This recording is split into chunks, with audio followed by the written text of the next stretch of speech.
انہوں نے مزید کہا کہ پولیس نے ہرشا کے دوستوں کے بیانات ٹیپ کیے ہیں۔ ہرشا کے دوست نے کہا 2 لڑکیوں نے اس کو متعدد بار ویڈیو کال کی اور اس حقیقت کے باوجود کہ انہیں نہیں جانتے تھے اور کالیں منقطع کر دی تھی۔ ویڈیو کال کے چند لمحوں بعد بدماشوں نے ہرشا پر حملہ کیا۔ انہوں نے کہا دوست کا بیان ریکارڈ کر لیا گیا ہے اور اہم انتظار کر رہے ہیں کہ ہرشا کے اہل خانے ان کے دکھ سے باہر آئے، پھر وہ ان سے بیان ریکارڈ کریں گے۔ انہوں نے یہ بھی بتایا کہ اب تک 8 افراد کو گرفتار کیا جا چکا ہے۔ دراصل ہرشا کا اتوار کی رات شیموگا میں قتل کر دیا گیا۔ ہرشا کے قتل کے سلسلے میں مزید 2 افراد کو گرفتار کیا گیا، جس سے گرفتار افراد کی مجموعی تعداد 10 ہو گئی۔ اور ڈپٹی کمشنر آر سلوامنی کے مطابق شیموگا میں اسکول اور ادارے ہفتے کو دوبارہ شروع ہوں گے۔ پولیس کے مطابق عبدالروشن عرف RC 24 سالہ ساکن بھدراوتی اور جعفر صادق عرف بدرالدین عرف بدری 55 سالہ شیموگا شہر کے وادی ہدا کے رہنے والے ہیں۔ پولیس نے 2 آٹو موبائلز اور 1 2 پہیہ گاڑی بھی ضبط کر لی۔ SP نے یہ بھی بتایا کہ لوگوں کو نقل و حرکت سے روکنے کے لیے پولیس نے حساس مقامات پر رکاوٹیں کھڑی کر دی تھی اور ہرشا کے گھر اور دیگر اہم علاقوں کو پولیس اور RAF کے جوانوں نے گھیر لیا تھا۔ بینک اور سرکاری دفاتر معمول کے مطابق کاروبار کے لیے کھل رہے اور گزشتہ 24 گھنٹوں کے دوران شہر میں کسی بھی ناخوشگوار واقعے کی اطلاع نہیں ملی ہے۔ صورتحال کو قابو کر لیا گیا۔ مرکزی تفتیشی بیورو CBI نے نیشنل اسٹاک ایکسچینج NSE میں کولوکیشن کیس کے سلسلے میں SNE کے سابق اہلکار آنند سبرامنیم کو گرفتار کیا ہے۔ ذرائع نے جمعہ کو بتایا کہ CBI نے چنئی میں کئی دنوں کی پوچھ گچھ کے بعد جمعرات کی رات دیر گئے سبرامنیم کو گرفتار کیا۔ الزام ہے کہ NSE میں کچھ بروکرز کو سروس اسی جگہ قائم کرنے کی سہولت دی گئی جہاں سے ان کے کمپیوٹرز کو NSE کی آن لائن تجارت کی اطلاع 1 سیکنڈ کے کچھ حصے پہلے پہنچ جاتی تھی۔ اور securities and exchange board of India کا الزام ہے کہ طے شدہ اصول و ضوابط کو طاق پر رکھتے ہوئے سبرامنیم کو NSE گروپ کا آپریٹنگ آفیسر اور ایکسچینج کے CEO چترا رام کرشنا کا چیف اسٹریٹجک ایڈوائزر کے طور پر مقرر کیا گیا تھا۔ NSE کے ایک سابق اہلکار رام کرشنا اور دیگر پر سبرامنیم کی تقرری میں بے ضابطگیوں کے الزامات ہیں۔ امریکی خلائی ایجنسی ناسا نے ایک بار پھر اپنے مون مشن آرٹیمیس-1 کی لانچنگ میں 1 ماہ کی توسیع کر دی ہے۔ اب اسے مئی یا ممکنہ طور پر جون میں لانچ کرنے کا ہدف ہے۔ ایجنسی نے جمعرات کو اطلاع دی۔ واشنگٹن DC میں ناسا کے ہیڈ کوارٹر میں ایکسپلوریشن سسٹمز ڈیولپمنٹ کے ڈپٹی ایسوسیٹ ایڈمنسٹریٹر ٹائمر نے کہا لانچ کی تاریخ کا تعین ویٹ ٹیسٹ کے بعد ہی کیا جائے گا۔ ابھی تک لانچ کی کوئی تاریخ مقرر نہیں کی گئی ہے۔ ہم اس مئی تک انجام دینے پر غور کر رہے ہیں۔ ناسا کے افسران نے بتایا کہ مئی میں اسے لانچ کیے جانے کی مدت 7 مئی سے 21 مئی تک مقرر کی گئی ہے۔ حالانکہ 2 فروری کو لیڈ فلائٹ ڈائریکٹر مائک سیرافن نے پہلے منعقدہ ایک پریس کانفرنس میں بتایا تھا کہ ناسا لانچ کے لیے 8 اپریل 23 اپریل کے وقت کی حد پر غور کر رہا۔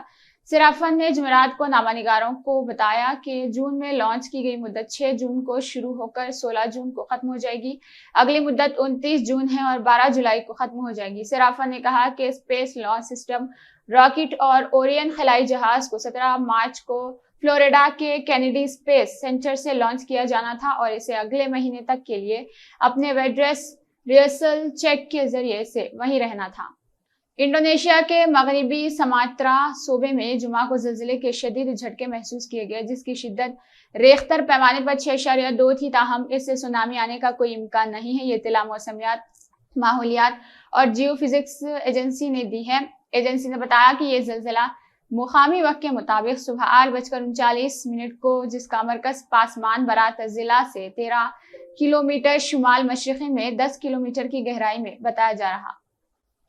وائٹ ہاؤس کی پریس سیکرٹری جین ساکی نے کہا کہ امریکہ کو ڈون باس فوجی آپریشن کے درمیان روس کی جانب سے جوہری ہتھیاروں کے استعمال سے خطرے کا امکان نہیں ہے، اور جب محترمہ ساکی سے ایک پریس بریفنگ کے دوران پوچھا گیا کہ روس کی جانب سے جوہری ہتھیاروں کے استعمال کا خطرہ ہے تو انہوں نے کہا کہ اس وقت ہمیں اس سے متعلق کوئی بڑھا ہوا خطرہ نظر نہیں آ رہا ہے۔ انہوں نے ایک پریس کانفرنس کے دوران کہا کہ امریکہ یوکرین سے پناہ گزینوں کو قبول کرنے کے لیے تیار ہے، حالانکہ ان میں سے بیشتر کی یورپ میں قیام کی توقع ہے۔ ایک صحافی کے سوال پوچھے جانے پر کہ کیا امریکہ یوکرین سے پناہ گزینوں کو قبول کرنے کے لیے تیار ہے، محترمہ ساکی نے کہا یقینی طور پر اس بات کی امید کر رہے ہیں کہ ان میں سے بہت زیادہ تو نہیں لیکن متعدد لوگ آس پاس واقع یورپی ممالک میں جانا چاہیں گے۔ عالمی بینک کے صدر ڈیوڈ مالپس نے کہا کہ روس کے ساتھ جاری تنازع کے درمیان بینک یوکرین کو فوری مالی امداد فراہم کرنے کے لیے تیار ہے۔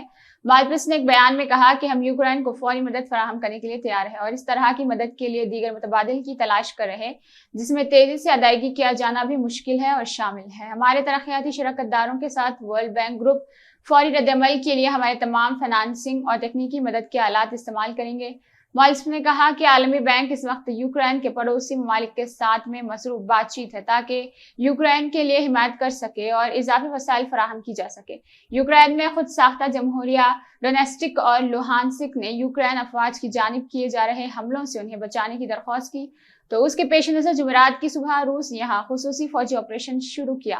روسی وزارت دفاع نے اس دوران کہا کہ اس آپریشن کا مقصد یوکرین کے فوجی انفراسٹرکچر کو نشانہ بنانا ہے، اس سے شہریوں کو کوئی خطرہ نہیں ہے۔ ماسکو نے کہا کہ اس کا یوکرین کے ساتھ الحاق کا کوئی منصوبہ نہیں ہے۔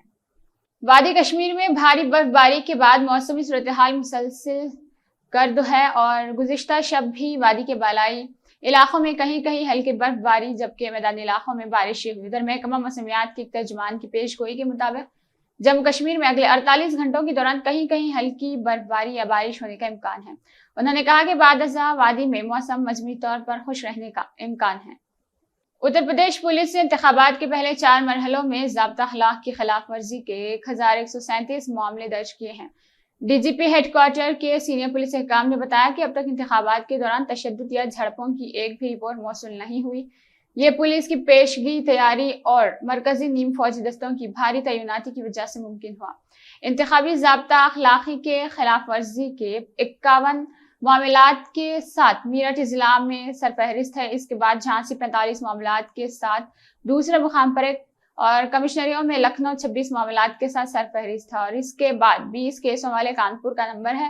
لا اینڈ آرڈر کے ایڈیشنل ڈائریکٹر جنرل اے ڈی جی پرشانت کمار نے کہا کہ 1137 معاملوں کی جانچ ثبوت کی بنیاد پر کی جائے گی۔ انہوں نے پہلے سے ہی پرامن آپریشن کے لیے چوتھے مرحلے میں چوکسی برقرار رکھنے کے لیے تمام فرقہ وارانہ حساس اور اخراجات کے حوالے سے احساس حلقوں کی نقشہ سازی کی 1 ماہ کی پیشگی منصوبہ بندی کو منسوخ کر دیا۔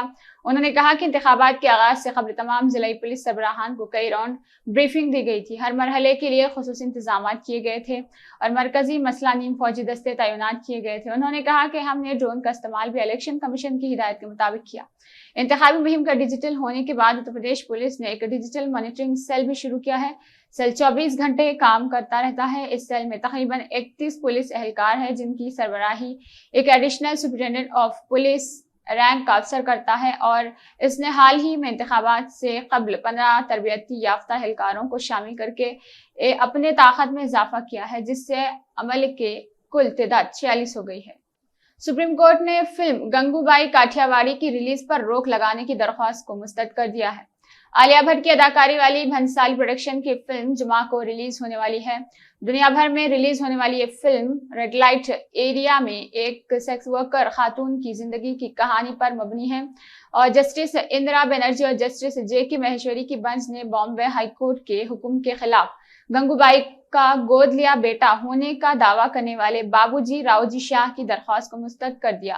ہائی کورٹ نے ممبئی کی ایک عدالت کی جانب سے اداکارہ عالیہ بھٹ، گنگو بائی کاٹھیاواڑی کے پروڈیوسر اور ناول نگار ایس حسین زیدی اور جین بورجس کے خلاف ایک مجرمانہ ہتک زد شکایت کیس میں جاری سمن پر روک لگانے کا حکم دیا تھا۔ سپریم کورٹ اور ہائی کورٹ میں درخواست دائر کرنے والے بابو راؤ جی شاہ کا الزام ہے کہ فلم میں مبینہ طور پر مرکزی کردار اور اس کے خاندان کی تذلیل کرنے والا مواد شامل ہے اور اروند کمار سنہا اور راکیش سنگھ کی توسط سے دائر اپنی درخواست میں دعویٰ کیا ہے کہ ناول اور فلم نے ان کے انجہانی ماں اور کنبے کے دیگر افراد کی شبیہ خراب کی ہے۔ ان حقائق پر غور کرتے ہوئے ہائی کورٹ کو novel the mafia queens of Gangubai یا فلم ممبئی کی پرنٹنگ، کاٹھیاواڑی، پروموشن، فروخت، اسائنمنٹ وغیرہ کے خلاف عارضی حکم امتناعی جاری کرنا چاہیے تھا۔ فلم ساز کا موقف پیش کر رہے وکیل نے دعویٰ کیا کہ فلم میں کوئی ہتک آمیز مواد نہیں ہے۔ اس فلم میں گنگو بائی کی شان بیان کی گئی ہے، ان کا ایک مجسمہ بھی نصب ہے۔ انہوں نے یہ بھی کہا کہ فلم کی تشہیر 7 ماہ سے زیادہ سے ہو رہی ہے اور یہ سبھی سوشل میڈیا پر چھائی ہوئی ہے۔ بدھ کی سماعت کے دوران بنچ نے فلم ساز سے یہ جاننے کی کوشش کی کہ کیا فلم کا ٹائٹل تبدیل کرنا ممکن ہے۔ اس سوال کے جواب میں فلم ساز کے وکیل نے کہا تھا کہ ریلیز میں چند دن باقی ہے، اس وقت ایسا کرنا ممکن نہیں۔ اسی کے ساتھ نیشنل اور انٹرنیشنل خبریں اختتام کو پہنچتی ہے۔ اللہ حافظ۔